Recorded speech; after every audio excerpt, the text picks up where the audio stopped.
What's up, guys? Most of this week I've been using a layout that I stole from a base I rated in October when I had 1,300 victory points.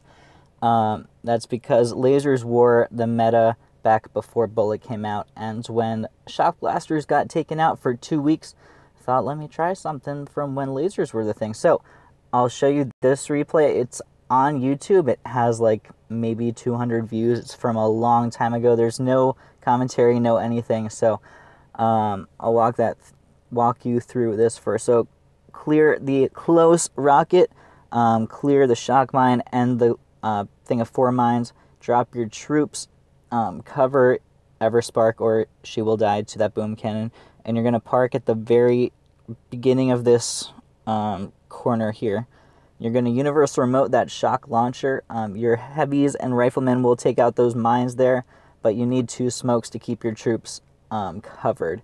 Critter box to distract the beginning of that laser so it doesn't lock on your troops, and shock that flamethrower, and you can clear. This was before tribes were out, so no machine gun damage or anything like that. This is just troops and hero versus 3 prototypes. So once that shock launcher is down, you will need to shock the laser. You can delay it by quite a bit because of that, and you'll just begin clearing. You can actually make it the entire way, I believe, with just clearing from that spot. You will lose most of your army, and I remember it being very, very, very tight, me getting down that laser, because your troops fan out really wide, you run really low on GBE, and you only have a couple troops shooting that laser, but had enough time to take it down. There are 2 rockets shooting at you, which is why you need those heavies to stay alive, and some riflemen to shield. You can see up top they are shielding and are able to take down one of those rockets, or at least distract it and the rocket behind it. Eventually you'll get to this point where a lot of Zookas are shooting the HQ.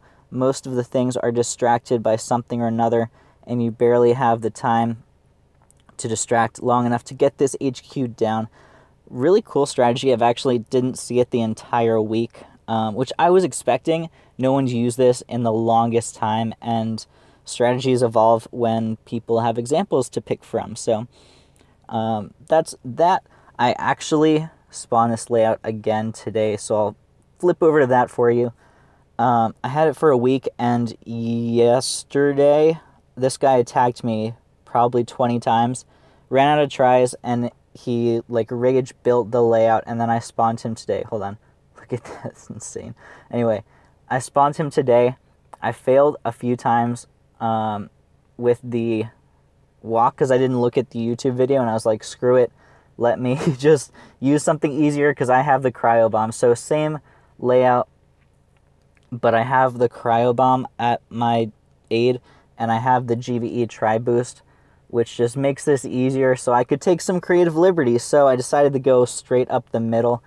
There are a lot of mines up front because this was one of the original strategies used back then, was just up the middle, and smart critters and shocks. So there are a lot of mines to stop that, but you could clear them all with cryo bombs when that was out.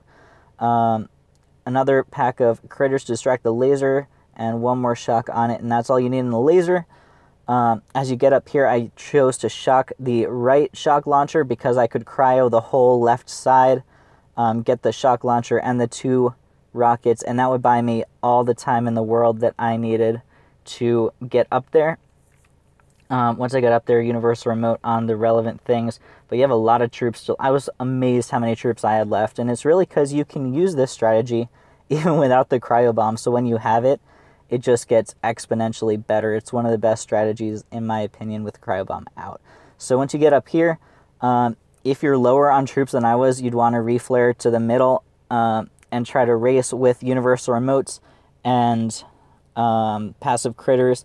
But since I had so many troops, I just let them walk because I thought they were going to clear this shield on the left, and they ended up doing that. I had a lot of GVE left over because the GVE tri boost is out, and I used that to universal remote basically everything. And it was like not even close. It was really... It made me feel a little bit sad because that was one of the craziest attacks I did during the whole beginning of my push back in the day, and it was just like relatively trivial with how things are right now. So hope you guys enjoyed those 2 replays. an example of a flashback to old times and how you can just do whatever you want with tribes and temporary GB abilities. I'll catch you next time. Until then, my name is Ryan. This is the PSC Life. Happy booming.